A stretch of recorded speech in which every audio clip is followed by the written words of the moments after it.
یسألونک ماذا احل لہم، اے محبوب آپ سے پوچھتے ہیں ان کے لیے کیا حلال ہوا۔ قل احل لکم الطیبات، آپ فرما دیجئے کہ حلال کی گئیں تمہارے لیے پاک چیزیں۔ وما علمتم من الجوارح مکلبین، اور جو شکاری جانور تم نے سدا لیے انہیں شکار پر تم دوڑاتے ہو، تعلمونہن مما علمکم اللہ، جو علم تمہیں اللہ نے دیا اس میں سے انہیں سکھاتے ہو۔ فَكُلُوا مِمَّا أَمْسَكْنَا عَلَيْكُمْ، تو کھاؤ اس میں سے جو وہ مار کر تمہارے لیے رہنے دیں۔ وَاذْكُرُوا اسْمَ اللَّهِ عَلَيْهِ، اور اس پر اللہ کا نام لو۔ شرعی مسئلہ یہ ہے کہ جن کی حرمت قرآن، حدیث، اجماع اور قیاس سے ثابت نہیں وہ حلال طیب ہیں۔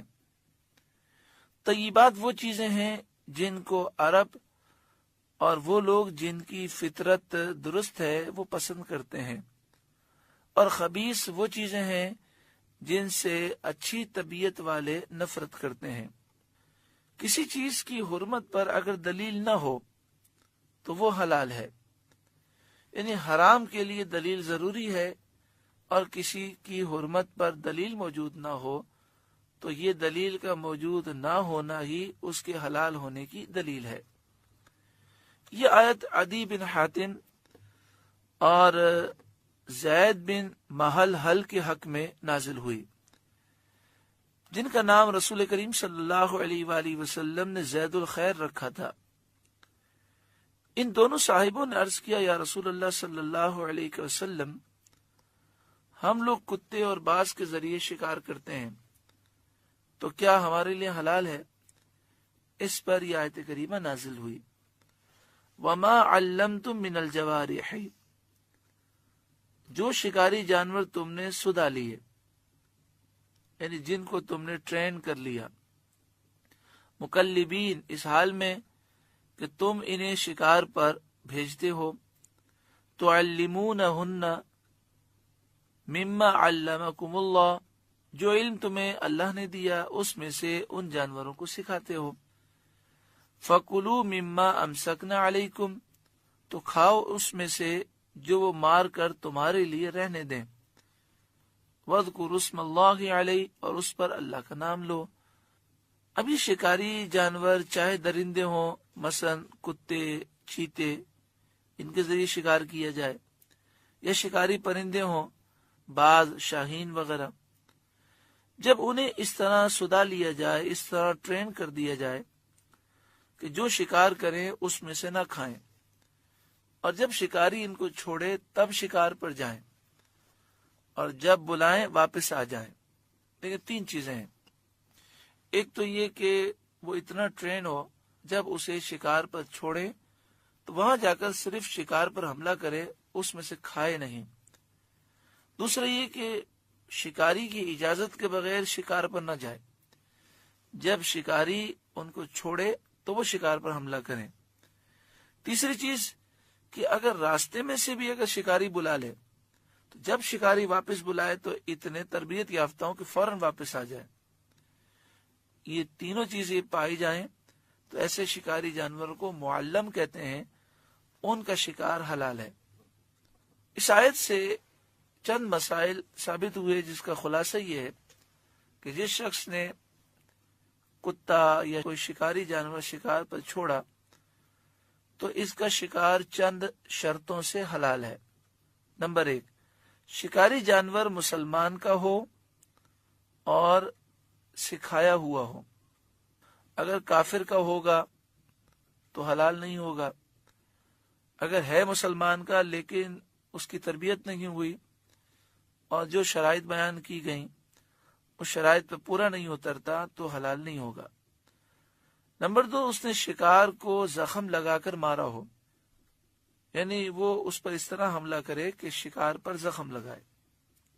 نمبر 3، شکاری جانور بسم اللہ اللہ اکبر پڑھ کر چھوڑا گیا ہو۔ نمبر 4، اگر شکاری کے پاس شکار زندہ پہنچا ہو، شکاری جانور نے حملہ کیا اور جو شخص شکار کرنے والا ہے وہ اس شکار پر، یعنی جو جانور شکار کیا گیا ہے اس تک یہ پہنچ جائے اور وہ ابھی زندہ ہو، تو اس کو بسم اللہ اللہ اکبر کہہ کر ذبح کرنا ضروری ہے، اور اگر اس کے پہنچنے سے پہلے مر گیا تو وہ حلال ہے۔ اگر ان شرطوں میں سے کوئی شرط نہ پائی گئی تو حلال نہ ہوگا۔ مثلا اگر شکاری جانور معلم سکھایا ہوا نہ ہو، یا اس نے زخم نہ لگایا ہو شکار پر، یا شکار پر چھوڑتے وقت بسم اللہ اللہ اکبر نہ پڑا ہو، یا شکار زندہ پہنچا ہو اور شکاری نے اس کو ذبح نہ کیا ہو، یا تربیت یافتہ شکاری جانور کے ساتھ غیر معلم، غیر تربیت یافتہ جانور بھی شکار میں شریک ہو گیا ہو، یا ایسا شکاری جانور شریک ہو گیا ہو جس کو چھوڑتے وقت بسم اللہ اللہ اکبر نہ پڑھا گیا ہو، یا وہ شکاری جانور مجوسی کافر کا ہو، ان سب صورتوں میں وہ شکار حرام ہوگا۔